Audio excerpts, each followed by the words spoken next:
Hello everyone, welcome to my channel. आज हम पढ़ेंगे हिंदी क्लास 12 के चैप्टर 4 से हिंदी काव्य से संकलित मैथिली शरण गुप्त द्वारा रचित गीत, जिसकी पहली पंक्ति है। निरख सखी ये खंजन आए, फेरे उन मेरे रंजन ने, नयन इधर मन भाए, फैला उनके तन का आतप, मन से सर सरसाए। इसकी व्याख्या है।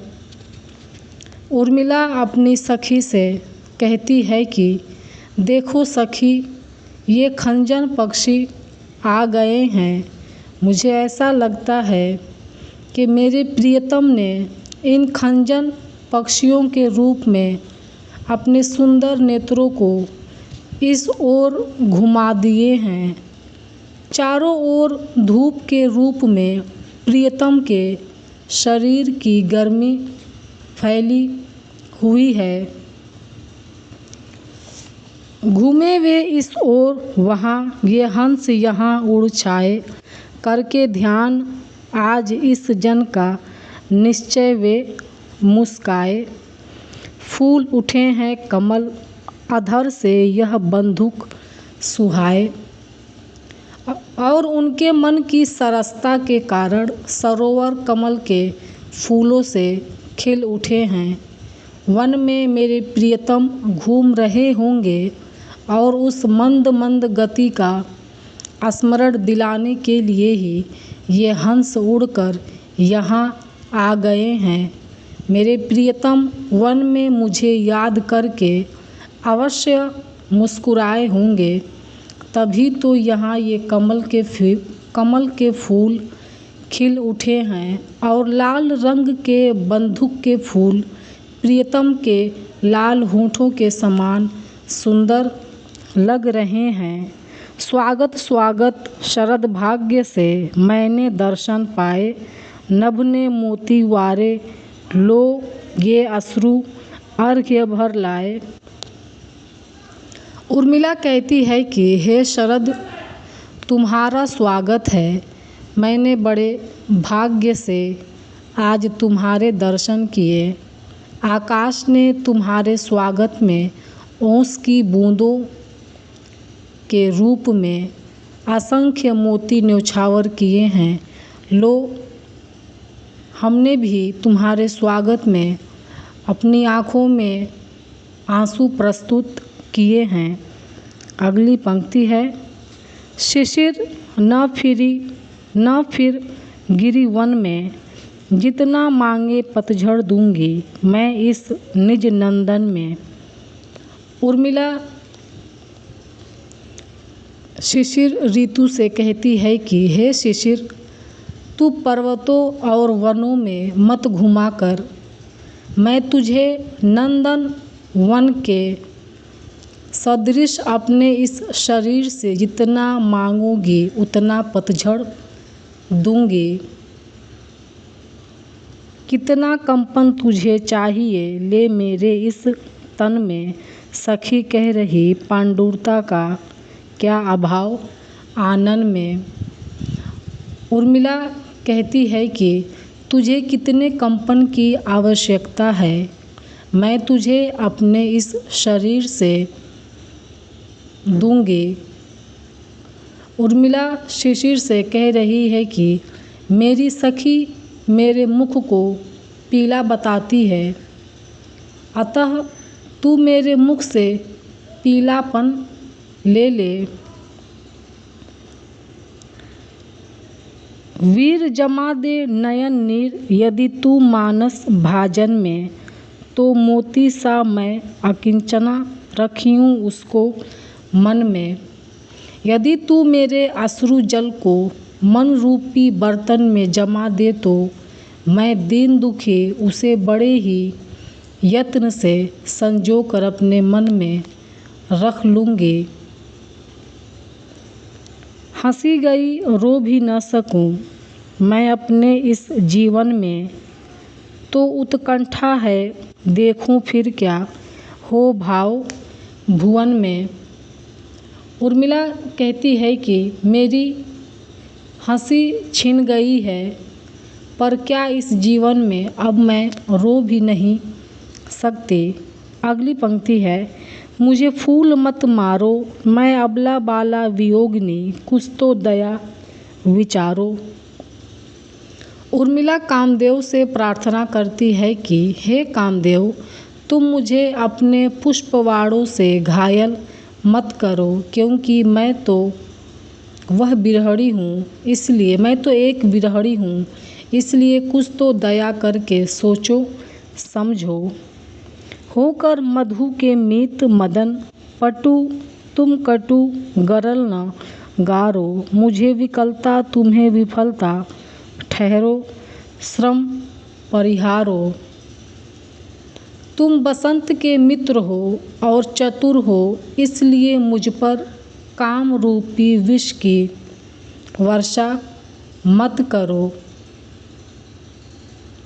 तुम्हारे पुष्पवाड़ के प्रहार से मेरा मन व्याकुल हो जाता है, इसमें तुम्हें ही असफलता मिलती है। तुम मुझे विचलित करने के लिए बहुत परिश्रम कर चुके हो, इसलिए अब विश्राम करो और अपनी थकान दूर करो। आगे है, नहीं भोगिनी यह मैं कोई, जो तुम जाल पसारो, बल हो तो सिंदूर बिंदु, यह हर नेत्र निहारो। उर्मिला कहती है कि मैं कोई भोग विलास की इच्छा रखने वाली विलासिनी नहीं हूँ। यदि तुम में शक्ति है तो शिवनेत्र के समान भस्म कर देने वाले मेरे इस सिंदूर बिंदु की ओर देखो, तुम्हारे जाल फैलाने से कुछ नहीं होगा। रूप दर्प कंदर्प तुम्हें तो मेरे पति परवारो, लो यह मेरी चरण धूलि उस रति के सिर पर धारो। आगे उर्मिला कहती हैं कि हे कामदेव, यदि तुम्हें अपने सौंदर्य पर गर्व है तो तुम मेरे पति के चरणों की धूल के समान हो। यदि तुम्हें इसका घमंड है कि तुम्हारी स्त्री रति अत्यंत सुंदर है, तो तुम मेरे चरणों की धूल को रति के चरणों पर रख दो। तुम मुझे विचलित करने में कभी सफल नहीं हो सकोगे। आगे अगली पंक्ति है, यही आता है इस मन में, छोड़ धाम धन जाकर मैं भी रहूं उसी वन में।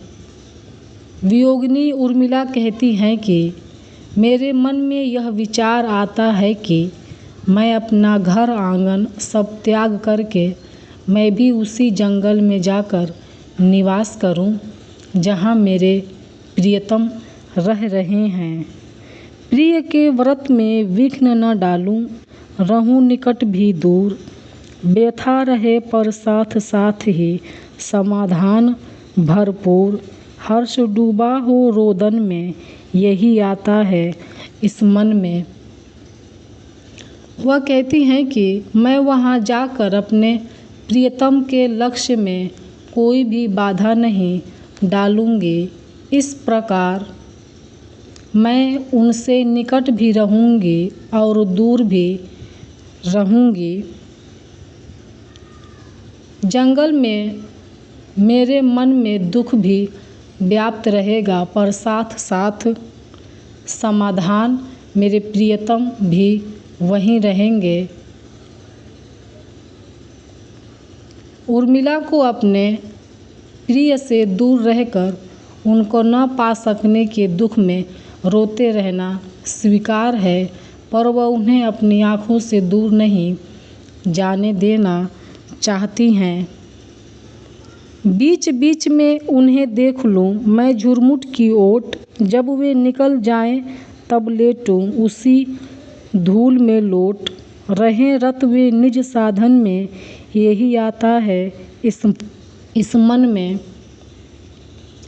उर्मिला कहती हैं कि वन में रहने के क्रम में मैं बीच बीच में पेड़ पौधों की आड़ लेकर अपने प्रियतम को देखकर अपनी आँखों की प्यास को तृप्त कर लूँगी और जब वह उस स्थान को छोड़कर चले जाएंगे तो मैं वहाँ की धूल मिट्टी में लौटकर उनके साथ होने का सुख प्राप्त कर लूँगी। जाती जाती गाती गाती कह जाऊँ यह बात, धन के पीछे जन जगती में उचित नहीं उत्पात। प्रेम की है जय जीवन में यही आता है इस मन में। उर्मिला कहती हैं कि मेरा मन करता है कि मैं जाते जाते और गाते गाते यही संदेशा दे जाऊं कि इस संसार में धन और वैभव की प्राप्ति के लिए संघर्ष करना, एक दूसरे को मारना काटना अनुचित है। मानव जीवन में सदा से प्रेम की ही जीत होती है। तो ये था मैथिली शरण गुप्त द्वारा रचित गीत। अगर आप लोग को वीडियो पसंद आया हो तो कमेंट सेक्शन में कमेंट करिए, वीडियो को लाइक करिए और मेरे चैनल को सब्सक्राइब करिए। Thank you.